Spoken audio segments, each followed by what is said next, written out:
All right. All right, yep. Everybody.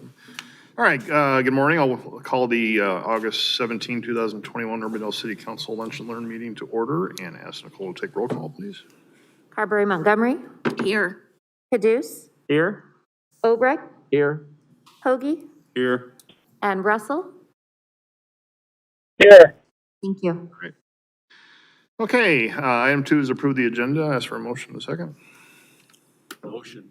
Motion by Obrecht, second by Pogie. Discussion, roll call. Obrecht. Yes. Hoagie. Yes. Carberry Montgomery. Yes. Caduce. Yes. Russell. Yes. Thank you.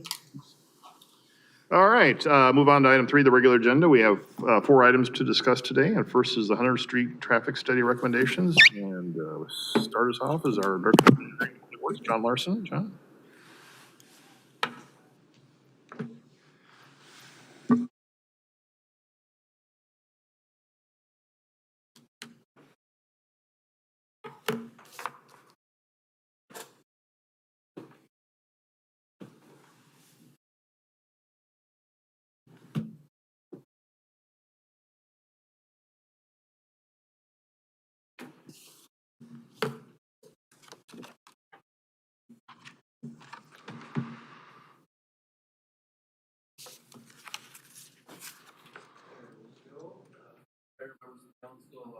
I'll have you turn on the mic for me. Sorry, I should have had that on. Yep, there we go. All right. Mayor, members of council, today I'm just looking to update you on, from our May 11th Lunch and Learn. We talked about the 100th Street traffic study. Kind of got some direction from you at that time. So I'll kind of run through what the original study data was and then go into our recommendations. So just to kind of bring everybody back up to speed on where we're at. So we got the interstate loop around here. We've got Plum Drive here. Here's Meredith Drive, and then Northwest Urbandale Drive cuts through diagonally here. Our project corridor starts at Northwest Urbandale Drive, follows Aurora up to 104th by Meredith, continuing on up Sutton and 100th Street to Plum Drive. And then the traffic study focused a little more on the Meredith to Plum Drive corridor area. So right now we've got a speed limit of 35 miles an hour just from Plum Drive to just south 450 feet to Brookview Drive, and then from Brookview Drive to Northwest Urbandale Drive it is 25 miles per hour. We did a traffic study, and what they did is check the speeds, and they found the 85th percentile speed, which is the speed 85% of the vehicles are moving at or below, was 38 miles per hour between Meredith and Plum. And they also determined traffic volumes with that study, and they did it on 2 different days. That's why we have numbers that are slightly different, but it showed between Meredith Drive and Plum Drive, we have around 6,400 to 6,800 vehicles per day. And with that, they also looked at the truck counts, and they broke that down by looking at, you know, your delivery or rental trucks, so like a UPS truck or a U-Haul truck versus more of a semi-trailer tractor truck. So looking at the single units, which again are the delivery style trucks, they range from around 300 to 500 vehicles a day. And then the semis were in the range of 65 to 85 vehicles per day. And we talked previously in our CIP for next year, we do have the reconstruction from Northwest Urbandale Drive up to Plum as a 3-lane roadway. And then as we talked before, that this is the appropriate cross-section if we are looking to move traffic to the 100th Street interchange and access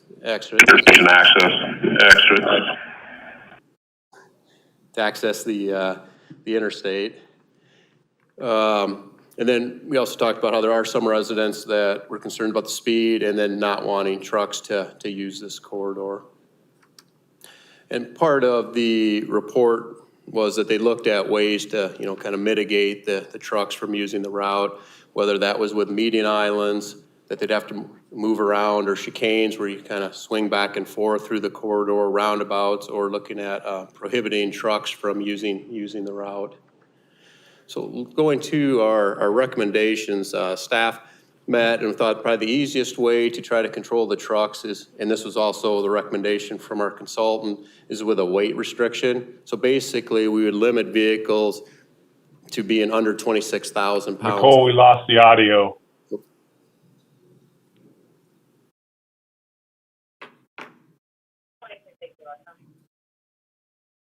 Can you hear anything now? Hello? We can hear you, Nicole, but we couldn't hear John cut out. Oh. I sound pretty loud over here to myself. Yep, he's back now. He's back now? He's back Okay. now. Okay, thank you for letting me know. Yep. Sorry about that. All right. So anyway, we were thinking, you know, the weight restriction would be our way and limited it to the 26,000 pounds empty. The reason we went with empty is it's harder to tell the vehicle weights if they're loaded. The empty is on the registration, and it's also easier to tell by the type of vehicle. We would also have exceptions for things that needed to have access to the neighborhoods, like our sanitation vehicles, fire trucks, local deliveries, or moving vehicles. So it'd really be to limit the through semi-traffic trucks. Here's just kind of an example of what that sign would look like that we would post from Northwest Urbandale Drive up to Plum. It's an approved MUTCD sign. We would just have no trucks over the 26,000 pounds empty weight. And then I wanted to kind of show you what type vehicles are greater than 26,000 pounds. So as you see here, you know, there's the more of your semi-tractor trailers, tow trucks, fuel trucks, and then it even gets down to your concrete trucks and you know, larger buses, things like that. Then to kind of show what's under that 26,000, that'll get your standard box type delivery trucks, your UPS type trucks, called the beverage trucks, if you see the pop trucks coming by, and it's really in the school buses. So it's really kind of most of the vehicles that just have two axles, versus not all of these have two axles. Some have, but most of them have multiple axles, and they're just more your larger trucks, which would make it easier for the police to enforce that. If you see a semi with its trailer coming through, you know it's definitely above the 26,000, and then their registration would show that as well. And then looking to also adjust the speed, since we currently start the 25 south of Plum, we would start right at Plum and have the 25 miles an hour consistent from Plum Drive to Northwest Urbandale Drive. That would also need to probably have some additional enforcement and put up our speed signs warning people of their speeds. And then we'd also need to work with the Community Development Department to contact the businesses, make sure they're aware of the upcoming change. And then we would also contact the vehicle routing services to make sure they know this change. And then that should help when people are getting routed to addresses to know that this is a restricted route and to use the Plum Drive to Northwest Urbandale Drive and around. And then if these recommendations were acceptable to the council, we wouldn't have to wait till we reconstruct the road. We could start putting the ordinances in place now that we can get those going, and then at a future council meeting, bring those for your approval. Because again, they're not really contingent on the road. We could stop the trucks using the route sooner if that's the desire. And with that, I guess I'd be glad to answer any questions. So with the reconstruction, so this is kind of the ordinance side, was there recommendations of how to reconstruct it differently to make it also a visible, don't go here to trucks? Not really. I think the 3 lanes, again, it was my take from when we met before that we still want to encourage basic traffic to be able to make it to the interstate and use this route, just limit the trucks. So we'd be accomplishing that through the ordinance and posting of the signs. The only question I have is the 25 mile per hour speed limit. Is that too low? I mean, you know, is it unreal? I don't want to be Windsor Heights. Correct. It's one of those things, again, at the 85th percentile is 38, which would say we should post at 35. It just, I think if we post at 35, sometimes it creeps up even higher. I agree. I think it's a difficult thing to enforce at 25 through that area. But you know, we use 25 for schools. This isn't a school. You know, I'd be more comfortable with the 30, you know, which would slow it down to.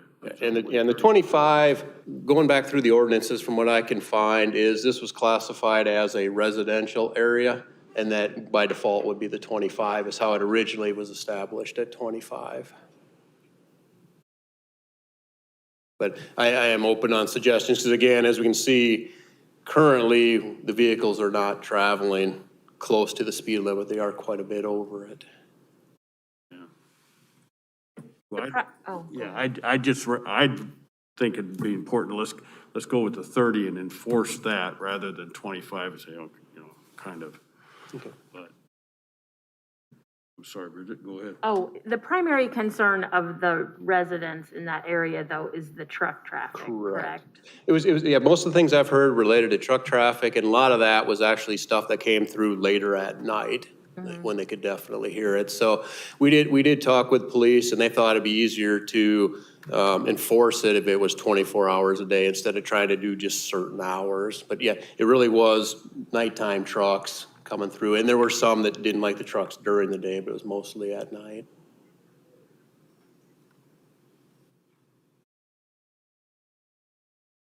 If we prohibit trucks like under 26,000 pounds or whatever, how do they know that delivery trucks or, moving trucks, for instance, are exempted from that? Do they call the city on that? I mean, we don't have many streets that are restricted on weight. Correct. Again, so we would allow, if you're going into the neighborhoods to make your deliveries, we was trying to limit through. If you are a normal looking type box truck, we're not looking at if you're fully loaded. Again, I think it's just trying to keep the semis, which, again, those are fairly obvious when you do see those going through. And when I've done my observations, there are a fair number, like I was saying, that 70, 75 a day is quite a few going through there. What's the enforcement? Is it a citation or is that what they issue? Correct, that's what we would have. Yep, again, we'd have to get that all set up through the ordinance and work with the city attorney on that to make sure we had all our bases covered. Yeah. Do you have an idea, what's the fine or what's the citation cost? That I do not know. No, that's okay. Police chief may be able to chime in on that. And not that it's that big of a deal, but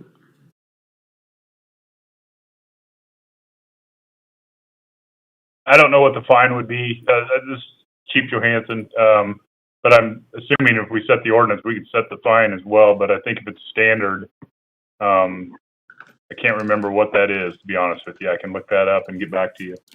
not that big a deal. I was just wondering. Thanks, Chief. Do we think it's like the same businesses that are going towards the business park area that are doing this? I think there are a lot of similar businesses, but I think there are also ones that this just is the most direct route, so they put it in their GPS, this is the way they send them. But I do think there's a lot of truck traffic that comes from the southwest, along Aurora Avenue and 109th, 112. So I think there's a lot of similar type drivers that are coming through. I think the mail service is also a part of it. Yeah, I've seen a lot of the mail trucks cut through there. But I think it's a good idea to go ahead and do what we can through ordinances and signs rather than wait until we construct it. I mean, we may as well do it now and get people used to finding a different route. I think it may give us an idea of if it works or not. And if it doesn't work when we go to reconstruct it, then we may look at some more of the chicanes or something like that at that point. I think we've got a window here where we can try it, see if we can get it under control. I will say that's a very narrow window because we'll go That's out to true. bid in probably January, and so they'll have final plans in another few months here. So we've already seen the preliminary plans. Okay, well, that's all right. We can at least give it a shot, see if it works.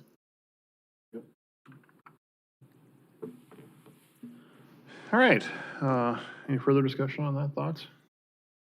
I guess I still go back to the hardscaping. I think of some type needs to happen in that area. Do we know if the trucks, it sounds like the trucks are coming from the south more than coming off the interstate and going south? I or- think it's both. It's both. Because again, that is the good route to come off the 100th Street interchange and get down in that area. And so if you're already in preliminary design, is there any way to get an alternate preliminary design of what would it take to put in a recommended item for traffic control, whether it's the chicanes or medians or? Well, we do have medians, but again, if we're doing like the islands and stuff, or the chicanes would be, I think it'd be a complete redesign. It'd be two full cost designs, more or less. Because again, they have to change the alignment up. And I think the toughest part of the chicanes is, I'm not sure we have the right of way, so we have to buy easements. And I'm not sure this neighborhood's gonna be willingly providing easements to us. So I think that could be a negative of it. The south of Brookview Drive, you know, or not so much Plum, but before you get to Brookview, how do you physically limit, because as we see with the speed limit, people don't read the signs, they don't care. They're gonna go down the street if it's the most convenient access point until somebody tells them they're not, and that puts a lot of pressure on policing versus Correct. But I would hope. Compliance, I guess.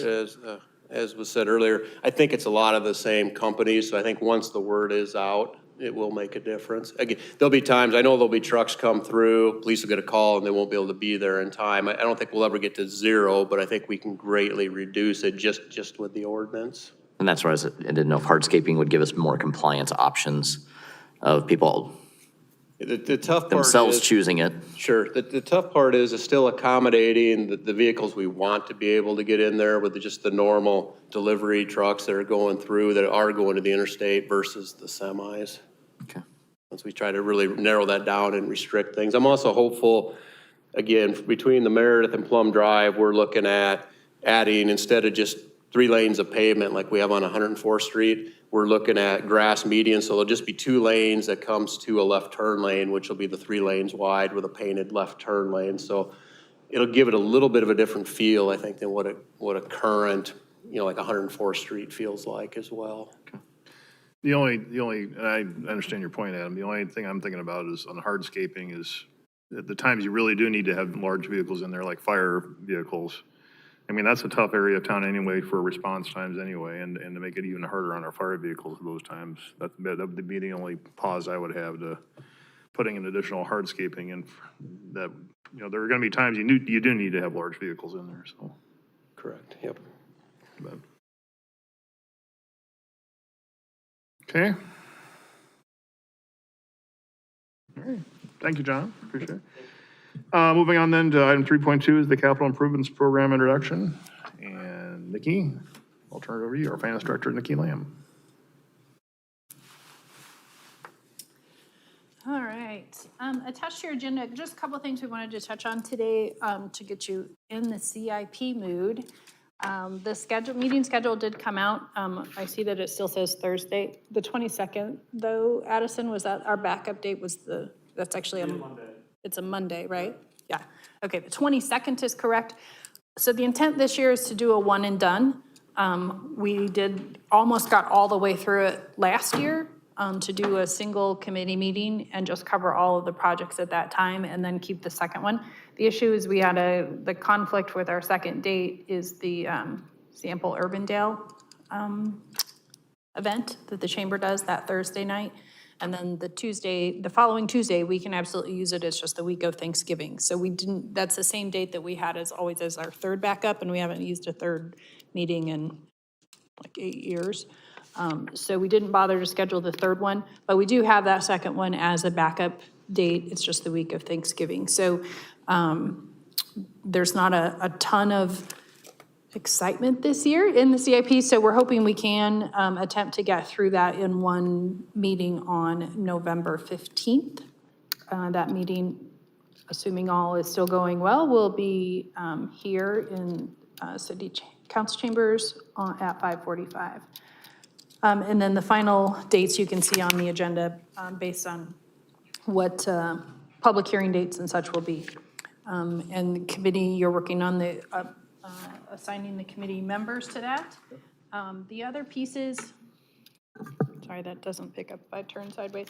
The other piece is just to talk through with you. The assumption is we are still moving forward with using the local option sales tax, the bond payoff process that we've been talking about the last couple of years during budget. We'll assume that is still going in place with a 10-cent reduction again on the debt service levy to reflect the bonds that we've paid off. I do have an updated payoff schedule there for you that I will hand out as well. Obviously, the bond sale was really, really positive. We had a true interest cost of less than 1% for the ones that we just did. So the call and payoff, even though those bonds are not at terrible rates, ranging from 5% down to 2%, we're still well below that. So it still makes sense to be calling and paying them off, get rid of them, and continue to issue over the next 5 years. And then we'll eventually be to a cash flow CIP, which will be awesome. So those processes will go through. We will not have to make that final decision until we do the budget process as we go through. But as we start to frame out the CIP, we assume that levy based on our dollar amount. We'll issue about $10 million in CIP projects, not including TIF stuff, core CIP to reflect that. It'll be $1.44. It'll go down from $1.54 that it is this year to $1.44 debt service levy on that. I don't really have any super big updates other than that's the intent as we go through. We are working to identify, as we prep the pages, to look for stormwater improvement program or stormwater improvement projects that could potentially be eligible under the ARPA money. So we're looking for those and working through that as we had our huge study of millions and millions of dollars worth of stormwater projects. Those just aren't planned yet. So we'll be working through those. We have until 2024 to have all of those projects identified. Anything that we choose to use for that, $6 million related to the ARPA funds will be available. We got our first tranche last Monday. So we do have those funds in, but we just have to have them committed by 2024. So we'll walk through that as part of all of the overview with all of you so we can decide how we're going to use those funds. But stormwater is the only infrastructure project that is eligible for us. Water technically would be another one, but we don't do the water projects, obviously. So stuff that's in our CIP that we can identify, we'll bring that forward for your consideration of this could be something that's in there. There's still a lot of clarification waiting from the federal government. Remarkably, they still can't quite get out the exact, like, this is what you got to do. Bidding is a big question that's out there of whether Davis-Bacon federal wage requirements are in place. If they aren't, we could use projects that we've already bid, but you can't flip that on a contractor that's already accepted a bid. You can't come back and say, by the way, you have to adhere to Davis-Bacon federal wage requirements, because there's a ton of reporting that goes with that, and we pay a premium anytime they have to provide. It's not just saying, yes, I pay them the federal minimum wage. That's not it at all. They have to provide all the payroll and stuff. It's quite a big burden. So there is a lot of pushback to get clarification from Treasury on does it apply or does it not? Because effectively it takes away, now we have to plan and bid it that way versus taking something we already have in the hopper. So shovel ready versus not. So still looking on some clarification. I don't have any good solid anything yet because the Treasury is still deciding how they would like to do that. So, but we do have those funds and that'll be an option to talk through. Do you have questions on the process? You've all been Can through. I give us those dates on a piece of paper, or They're attached to your agenda. I don't have them? The online, it's in the link. Oh, okay, Okay. sorry. Say I can print, we can print them with the correct saying Monday, that would be awesome too. But yes, they were hyperlinked, I think, in the Oh, agenda. yeah. I think. I don't think I hit that second one.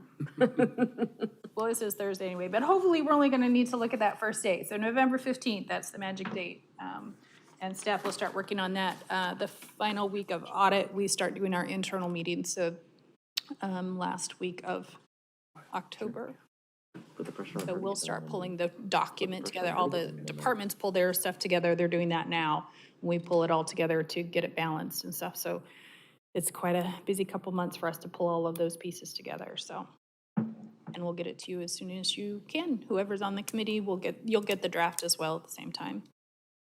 The rest of the council as well. All right. Any other questions? All right. Thank you, Nikki. All right, moving on to item 3.3 is the Merle Hay TIF bond structure, and Curtis will lead us off on this. Okay. Thank you, Mayor, council members. Just an update today on where we're at with the Merle Hay Mall and Bucks project. There's a lot of moving parts, and so we wanted to take an opportunity to just bring you up to speed on what's going on. And giving credit where credit's due, Aaron DeYoung has been our point person on this, really keeping all the balls in the air as the various parts move forward. So just to touch base on a few of the main areas. First, the zoning, site plan, and building approvals. In order to make this project work, we do need to put into place new PUD zoning down there. There will need to be a new site plan, and we are talking about how to move forward on the building permits. Thankfully, we've had a number of informal discussions between the Buccaneers design team and our staff here, so they're becoming more familiar with our timelines and requirements. But exact dates on moving all that forward is TBD until we get formal submittals and a request for a formal pre-application. One big area is cost estimates. And as you know, we've been working on cost estimates for this project that we developed last year, and a lot has changed in the construction world. So again, the Bucks are working with their design team to update those cost estimates. Those are critical. It's really foundational to the project because everything flows from what we expect this will cost, including the formal application to the IDA. So if you remember, the award we were given at the end of June is called a provisional award, and that is pending the final application to the state. So we received $26.5 million of the $30 million we requested. So we, plus the mall and the Bucks, are working on figuring out how can we make this all work. Now, one important part to mention is that $26.5 million, many people incorrectly understand that as a grant from the state. It is not. It is essentially the right to get a portion of the incremental sales tax and lodging tax generated in the 75-acre Merle Hay Reinvestment District over 25 years. So the state says as those taxes increase, you can receive a portion of them back up to $26.5 million.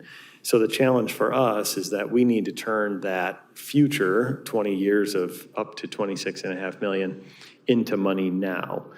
The good news is Nikki was just talking about interest rates. We're in an incredibly favorable interest rate environment. So part of that struggle of the $3.5 million gap between our request and the award, a portion of that could be made up or in terms of better interest rates than we had anticipated in a bond issuance.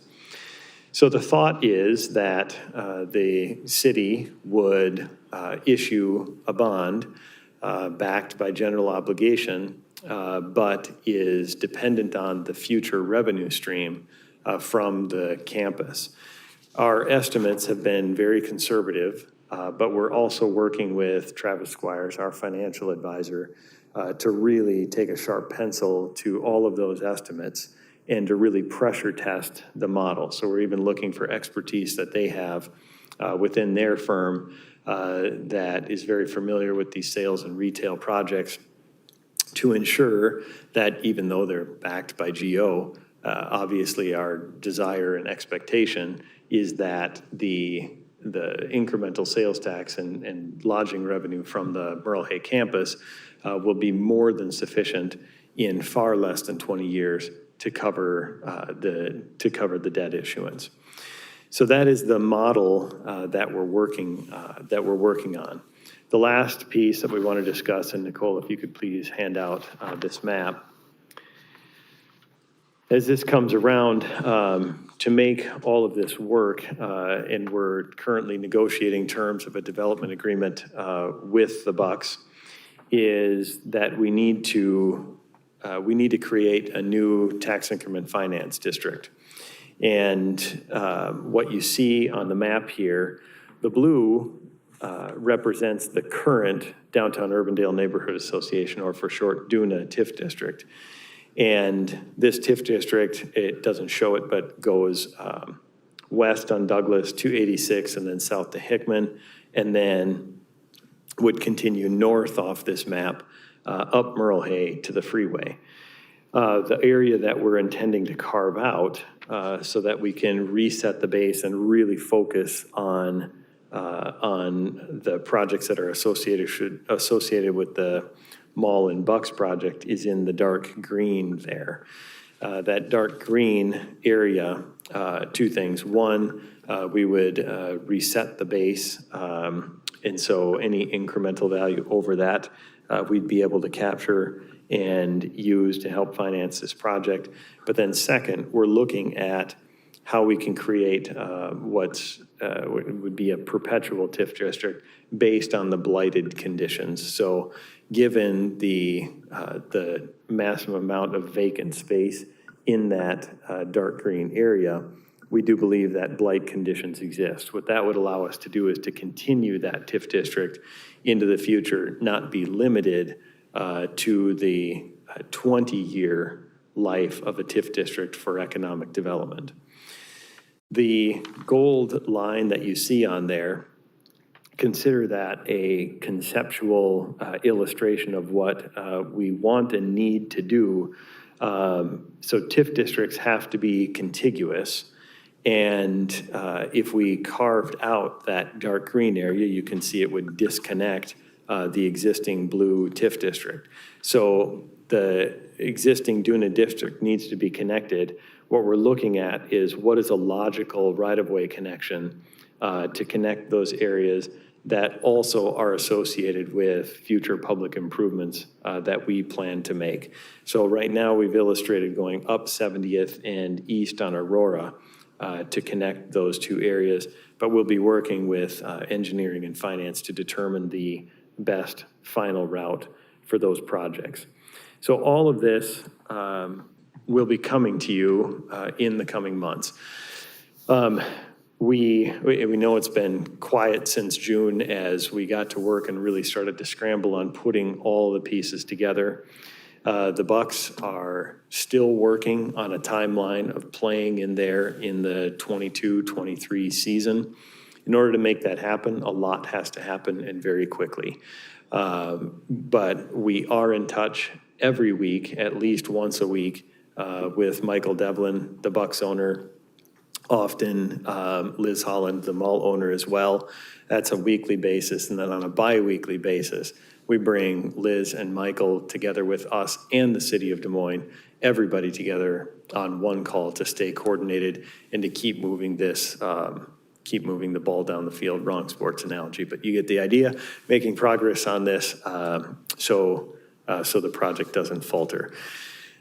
We'll be honest, it's a major project with a lot to do. And so while we're trying to be as aggressive as possible, we could get a final application into the state. If we got that done next month, could be in for October consideration, but we have until next February to actually turn in a final application to the state.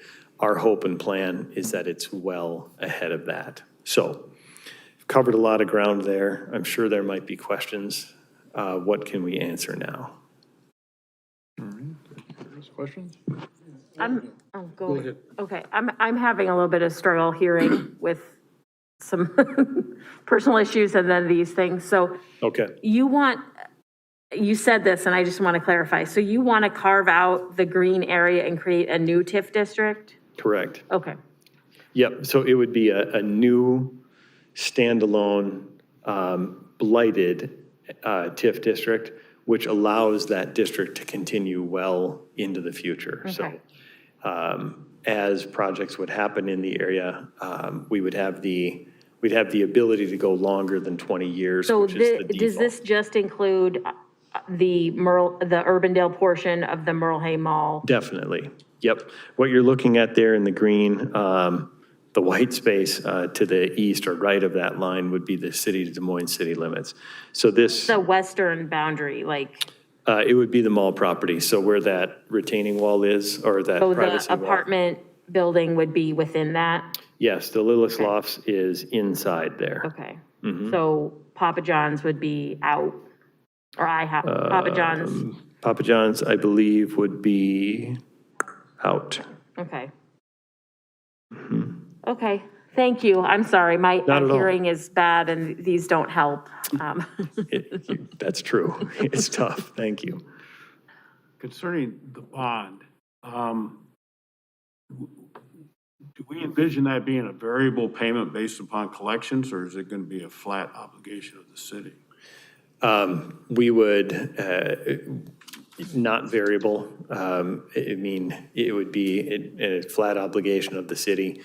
We would look at potentially doing it in tranches.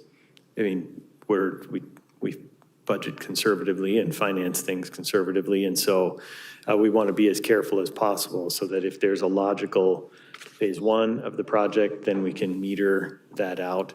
And we've put in the DA that we're looking at very careful protections to make sure that any, essentially to them, loaned funds, but, any funds that go out the door, we're metering out carefully, making sure that projects get built.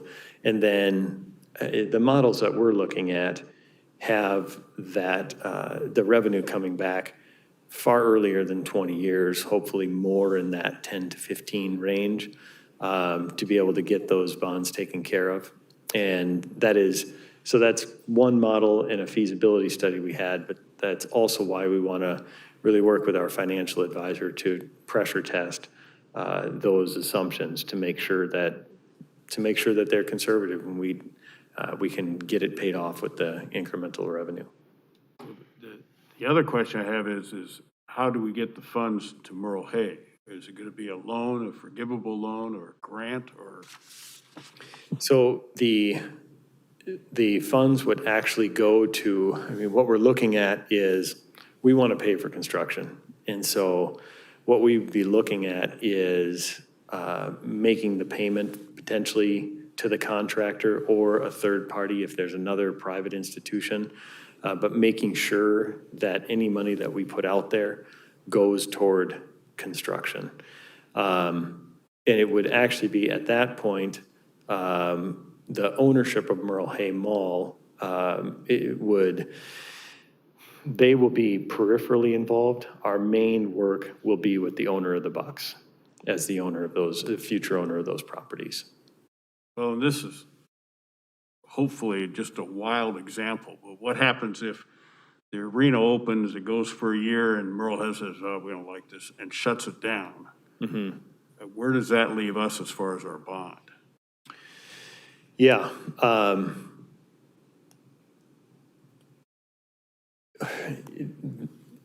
So what we want to do, part of the thought, well, in a bad place, but what we want to do is make sure that an arena gets built. That's the first thing. We're being careful about making sure that all the construction estimates are reasonable, that it's not overbuilt. So we're trying to limit financial exposure as well. And we have mechanisms in place to make sure that if operations cease, so do, certainly DIF rebates that we would have, things like that. So we want to induce continued operation for sure. Part of all this as well is that we do have the full 75 acres from which to collect incremental revenue, whether it's on the Urbandale or Des Moines side. A lot of this does depend on the assumptions that a new arena and training center would bring to that campus in driving incremental revenue. And we also know that with with Kohl's moving to the other side of the mall, there should be organically some increased revenue through that area anyway. But I think it all goes back to the point of that's why we really want to test all these assumptions about where the future revenue would come from.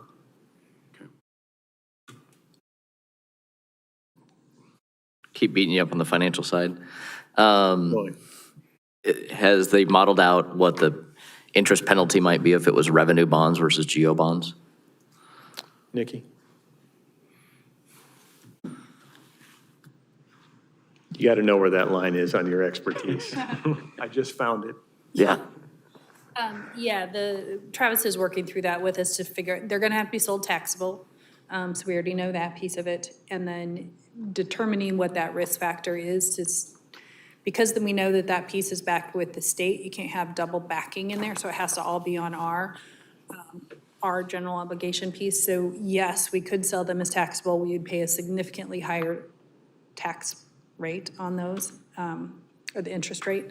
So I think it's, in order, because we didn't get the full 30 million, we need to make up that difference. And I think the only way going to be to do that is to issue it with general obligation backed. Because we have being in a TIF district as well. So we have two pieces there, but we're also doing rebates on there. So that's not gonna pay the bond. So if it would come through, it would be a general obligation of the city and we would have to issue a debt service levy to pay it at an absolute worst, because that would be the risk of doing that. So we are working through it. He hasn't put numbers to that, but probably a full percentage at least.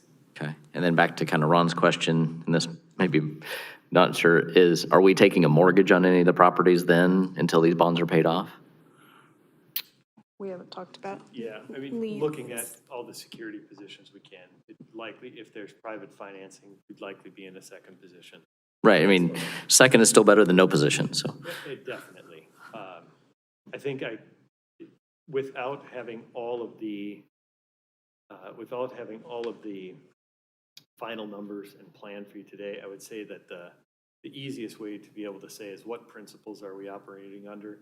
And it would be the same conservative financing principles that we apply to anywhere else in the budget. We're trying to be very careful to make sure, especially with the GO issuance here, that we do everything we can as staff to accomplish two things. One, to make sure the project gets done successfully, and two, that it's done to the benefit of the Urbandale taxpayers, which includes not having to pay on a GO issuance. Yeah. Any more discussion on is all a part of that, the sale of the current Bucks Arena? Is that a part of all these conversations too? And is there any update on what that looks like at this point too? Current Bucks Arena is part of the conversation as of today. No update, unfortunately.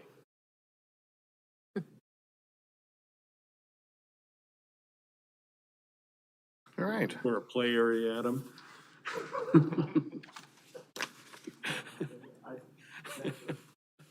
That's a whole nother thing to figure out. Anything further on that? All right, thank you. You're welcome.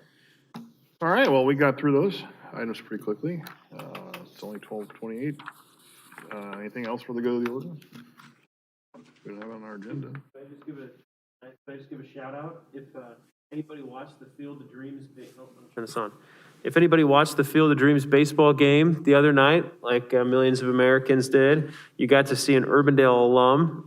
Pat Hoberg is an Urbandale alumni and was the home plate umpire for the Yankees-White Sox game. It was the largest televised audience, and I don't know, in like 20-some years, and pretty iconic game if you got to watch it. So congratulations to an Urbandale alumni that got to participate in that special game. Absolutely. I've got a couple things. We had a great turnout at the dedication for Waukee Northwest High School on Sunday. The excitement is in the air. School starts next Tuesday.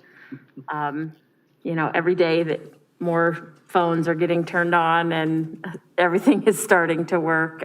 So that's very exciting. And then on a personal note, to further dilute my allegiances, I have accepted a part-time job with the West Des Moines Community School District as a service learning coordinator at Indian Hills Junior High. So who knows what Gary you'll find me in on any given day. So I'll be starting that here in a couple of weeks, just working with kids to encourage them to do service in the community. So what are you gonna do at the Valley Waukee football? I will definitely be wearing Waukee gear, or Waukee Northwest. That's my team. So I always joke with my kids though, because Iowa City West, which is where I went to high school, oftentimes ends up playing Waukee in the finals. And on those days, I would still wear my green and gold for Iowa City West, but no, I'm very excited to get out there and help form some kids more than my own. So, but it won't impact. It's very flexible, as I was telling the mayor. So I'll still be able to attend all of my daytime requirements. All right. Please. Thank you. All right, I don't think I have anything further. With that, then I'll ask for a motion in a second to adjourn. Move to adjourn. Second? All in favor? Aye. David? I'm an I and signing off. All right. Thank you. Safe travels. We are adjourned. All right, thanks, Bob.